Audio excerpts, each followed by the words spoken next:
Matthew 14. At that time Herod the Tetrarch heard the report concerning Jesus, and said to his servants, "This is John the Baptizer. He is risen from the dead. That is why these powers work in him." For Herod had arrested John, bound him, and put him in prison for the sake of Herodias, his brother Philip's wife. For John said to him, "It is not lawful for you to have her." When he would have put him to death, he feared the multitude because they counted him as a prophet. But when Herod's birthday came, the daughter of Herodias danced among them and pleased Herod. Therefore he promised with an oath to give her whatever she should ask.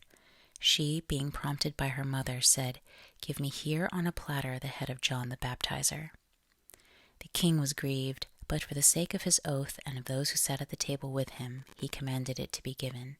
And he sent and beheaded John in the prison. His head was brought on a platter and given to the young lady, and she brought it to her mother. His disciples came, took the body, and buried it. Then they went and told Jesus. Now when Jesus heard this, he withdrew from there in a boat to a deserted place apart. When the multitudes heard it, they followed him on foot from the cities. Jesus went out, and he saw a great multitude. He had compassion on them and healed their sick.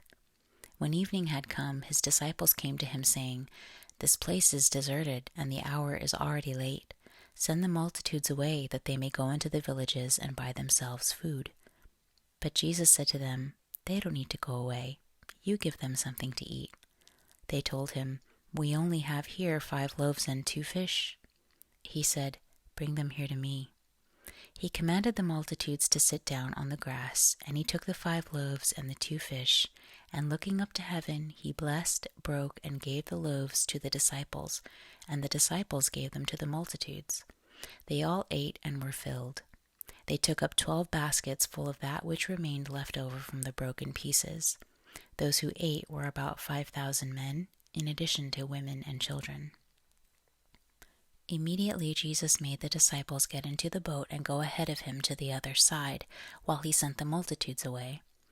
After he had sent the multitudes away, he went up into the mountain by himself to pray. When evening had come, he was there alone, but the boat was now in the middle of the sea, distressed by the waves, for the wind was contrary. In the 4th watch of the night, Jesus came to them walking on the sea. When the disciples saw him walking on the sea, they were troubled, saying, "It is a ghost," and they cried out for fear. But immediately Jesus spoke to them, saying, "Cheer up, it is I. Don't be afraid." Peter answered him and said, "Lord, if it is you, command me to come to you on the waters." He said, "Come." Peter stepped down from the boat and walked on the waters to come to Jesus. But when he saw that the wind was strong, he was afraid, and beginning to sink, he cried out, saying, "Lord, save me." Immediately Jesus stretched out his hand, took hold of him, and said to him, "You of little faith, why did you doubt?"